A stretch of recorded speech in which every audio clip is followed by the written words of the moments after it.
All right, folks, we're back. Thanks again for watching that small break just while we're waiting. Still keenly watching the players, trying to catch them, make sure we don't miss anything.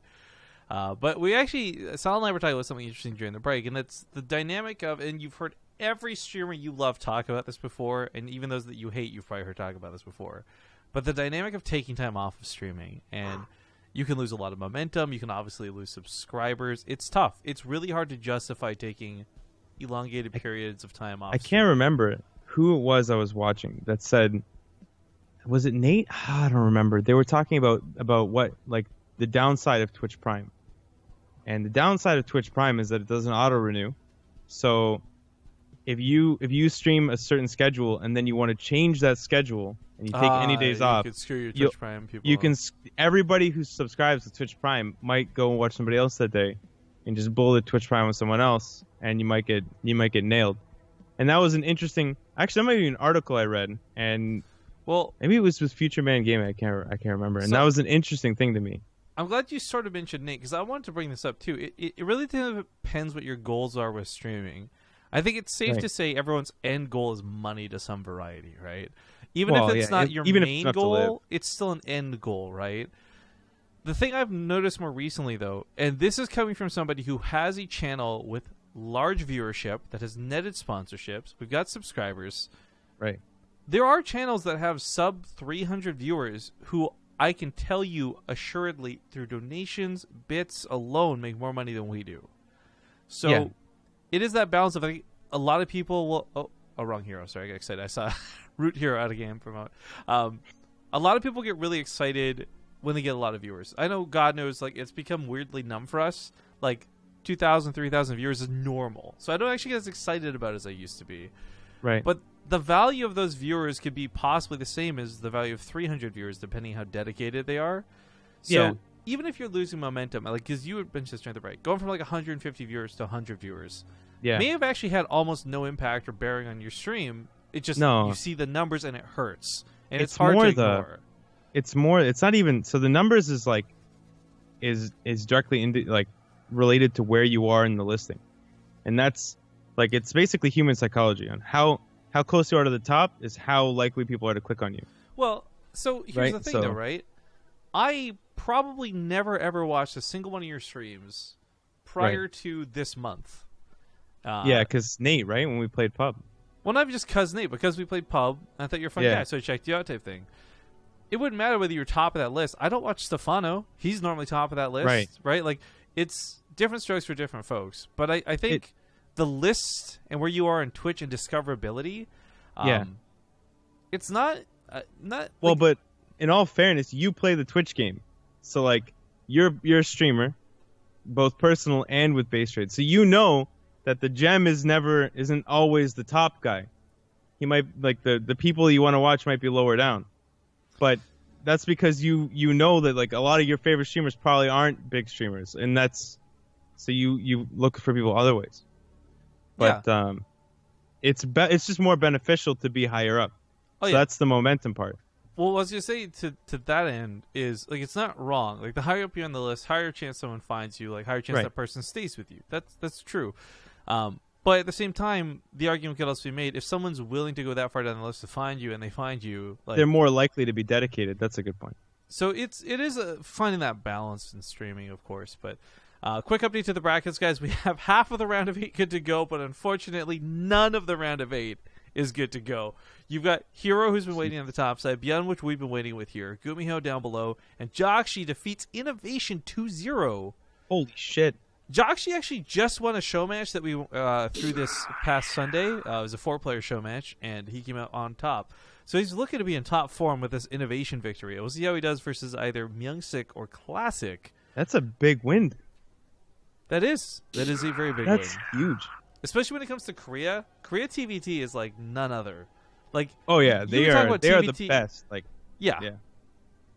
By the way, we just got 2 subs coming in with Twitch Prime. Thank you guys so much to Mike Berard. I'm not going to say that name correctly. Thank you, Mike, for your Twitch Prime sub. And then Ice T Terrorist. I thought I was going to say Itsy Bitsy Terrorist. I'm so bad with names, guys. If you're subbing to the channel for a name shout out, you're picking the wrong channel. Yeah, it's Ice-T Terrorist, I think. Ice-T. You Wow. know, I've had a lot of people ask this question. I'm sure you've had this before too, right? If you could have a superpower, what would it be? And my answer has always been, and will always be without hesitation, the ability to read and pronounce everyone's name correctly on the first try. Like, Wait, is it any superpower? yeah, I would take that over flying. I would take not being awkward Why? by being able to say everyone's name correctly on the first try. There's no I would wager a lot of money that there's no way that if anybody ever actually offered you that, you would say that. Okay, no Sal, way. hypothetical. You could like be hypothetical. Tower of Babel level of like ability to speak. That would solve that. No, hypothetically, what's your crazy superpower you would take? I haven't thought. I have to think a lot because like Okay, whatever. let's say whatever you classic, choose. super strength or flying or any of these things, right? Right. None of those will matter when you go back to your secret identity and you call your boss the wrong fucking name, so you're screwed and won't get a promotion. How are you going to fund your superhero activities? You know, you can't sell me on the name pronunciation shit. You can't do it. There's no way. Okay. There's no way. No. Zest and herO are going to start, guys. I think we're going to let that go. I know I said we'd swap, but because of where the entire rest of the round of 8 is and everything else being held up, I think we're just going to wait this out a little bit longer. So, Zest defeated Stats, which is another impressive victory, by the way. It's like all the best players that we would expect, like Innovation to Joxy, then Stats to Zest. Like, I'm not sure what's going on today. People are taking their vitamins, I guess. Gumiho 2 over. Or yeah, no, Gumiho got forfeit over Armani, right? Because it's the 99 is. Yeah, Armani's in a weird spot. For those who don't know, this month, I actually talked to him to confirm this because we had heard rumors. The end of this month is his military service. So he's just kind of playing whatever he can get his hands on and trying to, I think, get a couple of bucks before he goes out to the military. Rip Armani. Yeah, Armani's not a bad player, too. It's kind of No, he's good. unfortunately like a B-tier player, but still, it's sad I was gonna ask, have you ever seen it? What's the furthest he's made it in like GSL or SSL? I don't know about GSR SSL. I don't really follow the players like that there, but like with the Olimoleagues and especially BTSL and Corsair Cups, even that guy makes top 4, I'd say, fairly regularly. Right. So he's a player who like he's good, and it's always sad to lose somebody to the military. Feels like the military is like this evil conglomerate in Korea. It's just like gobbling everybody up, spitting them out. Oh, TAiLS. Zest hero. Hang on, TAiLS and herO are out of a game. So here's my plan for this. It's 1-1. Okay, we're gonna go cast game 3. Invite game 3, please. Okay. This will work out nicely then. Because even if we cast this, herO will still be waiting for Beyond later on. So it's better to follow Beyond so we don't have more downtime later. Right. So TAiLS and herO are tied up 1-1. Now this is not Root herO. This is like Revolution / Liquid / whatever you want to know him as, because he's not on any of those teams anymore. It's the other herO. Him versus TAiLS are getting into game 3, and we'll be casting that in a moment. So, I just want to warn Chad.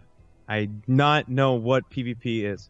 You know what? I actually think this will be fun. Good luck. I'm going to throw you a lot of questions during this match, and I want Good luck. I want to see how you answer them. I'm being honest. I play Terran. Other than trying to not die to adepts, I do not understand. Okay? There was everyone has had their really dumb moment on stream. You like I told you about the silly ones for us. There's some other ones I've loved too. I'm not going to say the names to embarrass them now, but we had someone on the cast who's a fairly popular StarCraft guy, and he thought, for example, Colossus dealt bonus damage to banlings. Wait, just to banlings? Like that they had bonus damage versus light or banlings or something. But the point was like banlings aren't even light. Shit. Join off me, by the way. You're in the wrong lobby. Shit. What? Am I still in a lobby? I didn't even think I was. And I told him I left. Okay, hold on. I just left. I got it. Shit. Okay. Yeah, I didn't even notice the screen had disappeared, and I was still in the lobby. My bad. It's okay. I left, and luckily I have TAiLS and Real ID, so I was able to join back in pretty quick. Shit. Whew. Downtime and crisis averted. All right. So again, if you guys are just tuning in, this is tied up 1-1. This is the end of the series. The winner of this game goes on to fight against Beyond. And then Beyond goes on to fight against the winner of herO or Zest. Yo. That's going to be sick. I can't wait. I can't wait. I hope it's herO, and I hope he adapts him to death, so that I can cry.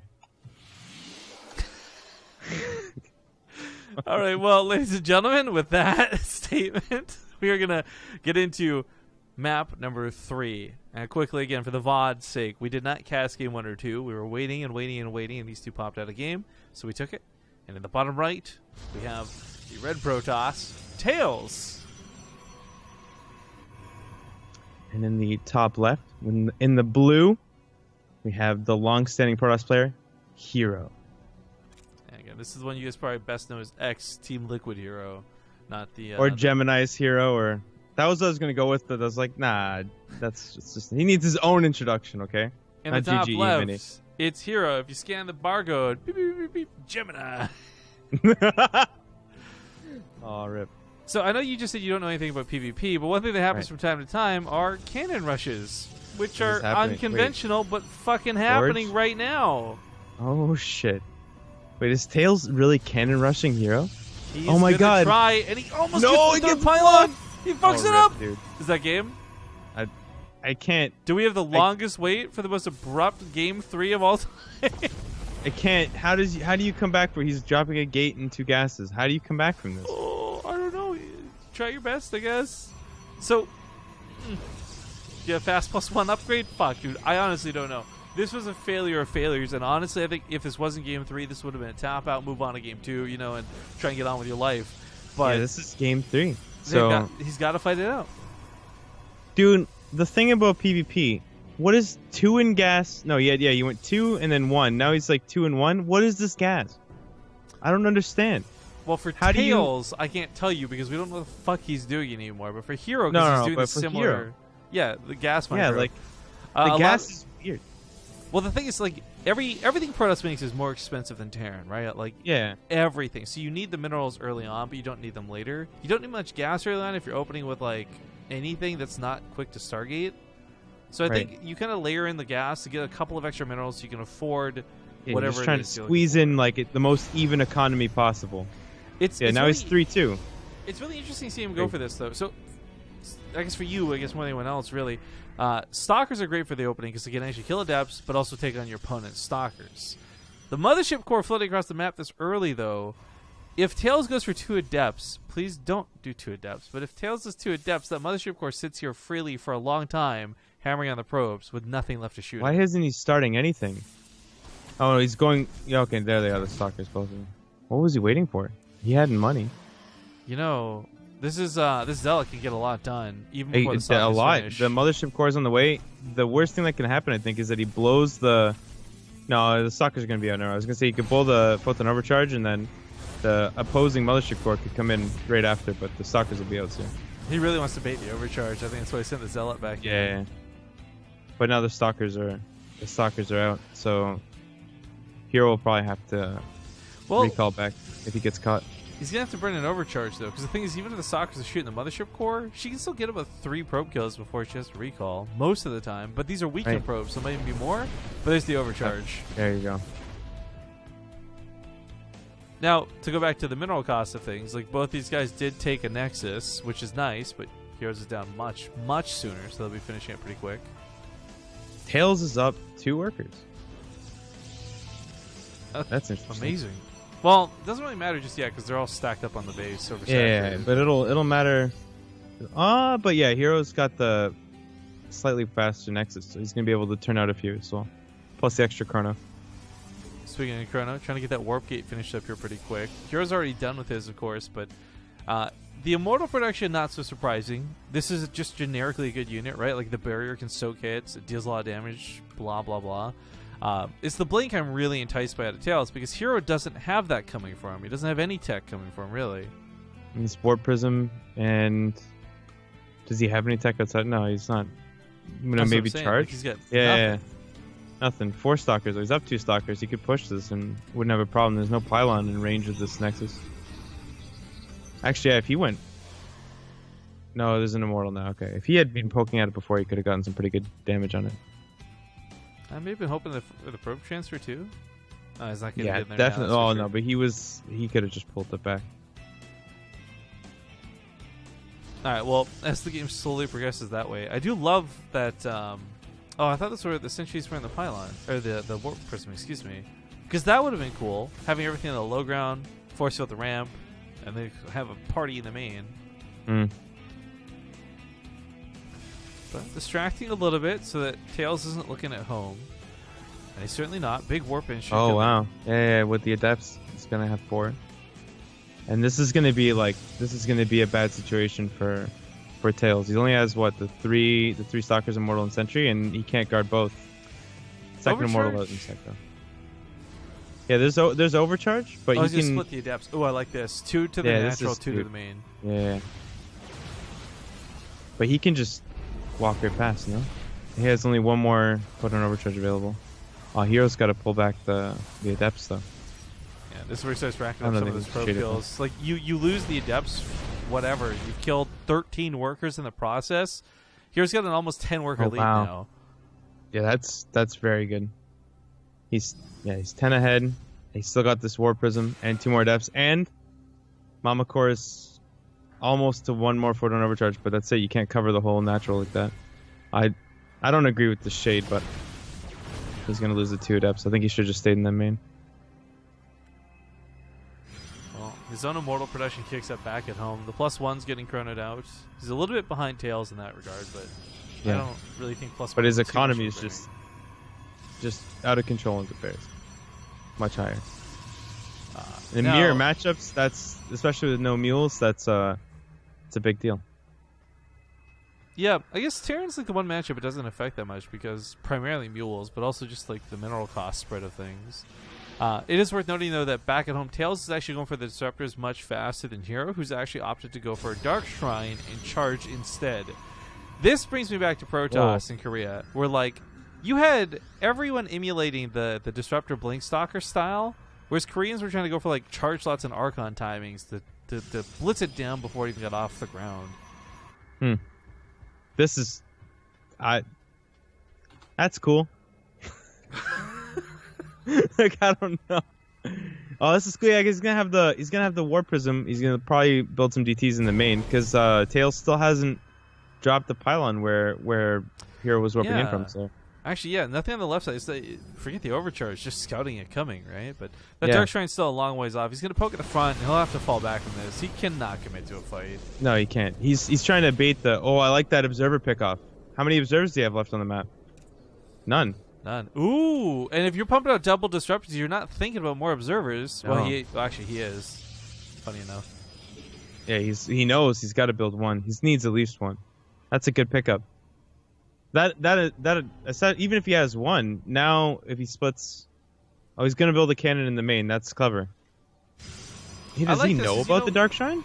No, but actually, just confirming, no, he doesn't. But what I was gonna say is, even if this isn't for DTs, like just to catch the auto attacks of the adepts, those cannons are sometimes worth it just for that reason, if nothing else. Yeah, because they'll do some damage. They obviously get the detection. And warp prism's flying over top. You can. Oh wow. Because the pylon on the left. He needs to get out of this is an important pylon. I don't know if they have words or names for pylons like that, but that's a very important pylon that was powering all. Yeah, that was. He was powering a lot of things all by his lonesome. Yeah, it was out of control, really. A very fancy pylon. Yeah, the pylon. I heard that the person it's named after doesn't like it when you call it that. Oh, in control? Yes. Oh, he can go for this disruptor easy. 1. Oh, that's not good. He's out of blink. DT can still maybe come in. There's no detection down here. I don't think he realizes that yet. The cannon was the detection, not the observer, but comes in to pick off the disruptor and get the hell out of there. Here we're getting some very precision surgical strikes here, but nothing too damaging to TAiLS yet. But I do want to note, killing that second Robo really cuts into the production of TAiLS here. Yeah, so suddenly those disruptor pickoffs are a lot more dangerous, and those hurt a lot more when you're producing 1 at a time. And I love the Stargate behind this. So I don't know how much you watch. I know you say you don't know a lot about PvP. No, I don't. But one of the sickest things you can do to stop a disruptor from firing is graviton beam it up with a Phoenix. Yeah, okay, I've seen that. That's cool. That's cool, and I like that. Yeah, hero's been really good on his macro back at home. He's got his 3 immortals as well. I was kind of worried that he'd he only had these stalkers, but he's built a lot of stalkers, putting a lot of pressure. It's still so weird for me because like in HOTS, if you're building stalkers at this point in the game, you're doing something wrong. Like that was not what PvP was about back then. Well, now it's all about mobility, right? Yeah, being able to dodge disruptor shots, pick off disruptors. Yeah. I remember in the beta for this, I felt so smart. I was like, ha! I picked up my Marines, so your disruptor couldn't hit me, and the blink stalkers would just jump forward and kill you. Like, oh, right, those are cool, bro. I'd be like pretty interested if herO does a nice blink into the main right now. I think he could get a ton of damage done. herO's really out of position for one of those.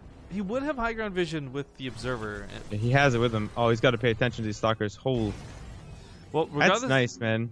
Regardless of this, though, he does meet up with the rest of the army, and charge lots and immortals are going to be really tough to chew through here. Yeah, look at the supply though. They were a second dead even, and they're even on. Sorry, hold on. You didn't say that French enough. Can you give that another supply. try? I thought about it, but I was like, man, to go for it. You're trying to. Yeah. Everybody's using the supply. I think TAiLS is ahead by a full upgrade in the attack, right? He's going to be done +3 before herO's even done +2 attack. I'll be honest, I actually don't know how big of a deal upgrades are. I know that in TVT it's like the world of different stuff, like even just one armor or one weapon, right? But it's going to be a huge difference because one of them has no disruptors. So all of the fighting that herO's going to do is strictly with units that damage applies to, right? Right, but this is what I'm talking about for TAiLS, because like for him, his upgrades are ahead, but none of those upgrades benefit the disruptors, and those are going to one-shot kill or not with or without +3. And I guess countless games of watching Hearthstone and Neeb and Showtime, there's been so many PvPs where a player would have +2, the other would have nothing, and the player with nothing would still win the game. So I don't know. Upgrades are good. I'm not going to try and make any argument saying otherwise. It just has never seemed as impactful in PvP as it does the other matchups. Well, especially when you hit the nail on the head when you said that the disruptors, the attack upgrades don't really matter. So if your army is basically disruptors, they're blowing shit up no matter what. Yeah. Basically, the attack upgrades are really just to make the rest of his army as powerful as a bigger army with less upgrades. Try and make it more efficient. Well, here's some of those Phoenix we were talking about earlier. How many disruptors are in play? 6. So it's going to see a lot of graviton beams. I mean, the thing is, even if the Phoenix dies to just cancel the disruptor, you might as well kill the disruptor. It's out of commission for the next like 40 or whatever seconds the cooldown is. 21. Sorry, I over-exaggerated. But still, the point is, you remove that disruptor from play, you stop the shot from going off. It's worth the Phoenix death. Oh, definitely. Because you just know, you just basically eliminated all the damage you can output. Fleet Beacon and his own. I don't know what this army is really interesting to me. Do the charge lots really negate the disruptors because they're just on top of the dive right through? Yeah, look at that. They dive right through. Oh, the Phoenixes lift up the disruptors and that's it. TAiLS just got wrecked, and TAiLS got wrecked down 40 supply. Even it's with the upgrades and everything. Charge lot Archon. I have yet to see a game where I'm really convinced upgrades are like you got +3. The charge lots make sense, right? Because if the charge lots land on your army, you can't pull them up with disruptors because you'll blow up your own units. Friendly this is a really good way to fight a disruptor-based army. Well, so the charge lots can sometimes be like so-so, right? Because if you aren't already mid-charge, they're still gonna get hit by that disruptor shot. They clump up more than most other units. Right. That being said, like this instance, this is a great army, yeah. The Void Race coming at TAiLS are like desperate. I think the Archons and the Phoenix alone will deal with that, much less any amount of stalkers in play. Right. Oh yeah, now he's down 30 supply. He's down in workers. I mean, he's down a base. He's down 2 bases, and herO's got the gold. herO's moving on. So I've been doing this shtick for a while, but pretending not to know when Artosis pylon has been cast, right? And this is literally the first time I'm ever addressing it. But I love that all these people like create these ideas in their head as to why I'm doing it. Oh, he doesn't want to upset Artosis, or he doesn't know because he's dumb. And I'm just like, it's a silly joke. It's about as simple as it gets. There's no deeper meaning. Yeah, it's a meme. It's a meme. I'm all about memes and shitposts. That's the deeper meaning. The Void Race here for the backside. Of course, they're going to be slowed a little bit, but it's not going to matter. As you said, herO's going to move on. GG. And, he's going to fight against Beyond. herO versus Bjorn. Oh boy. Yeah, we were waiting a while for this, and then of course it just the delays and the delays and the delays. But I'm really glad that didn't go to carriers. I thought that was going to go to carriers. Glad that didn't. No, I mean, I didn't see how many Phoenixes there were, so I thought that he was walking into a really bad fight, and then all of a sudden all the disruptors were up. And there you go. Well, Finally, a matchup I actually understand, though. Woo! Yeah, TVP. So you know how to lose this, right? We're getting into it now. That's all I Proximation. know how to do. We'll see you guys in 2 minutes to sell. Why you gotta do me like that, man? Collects himself.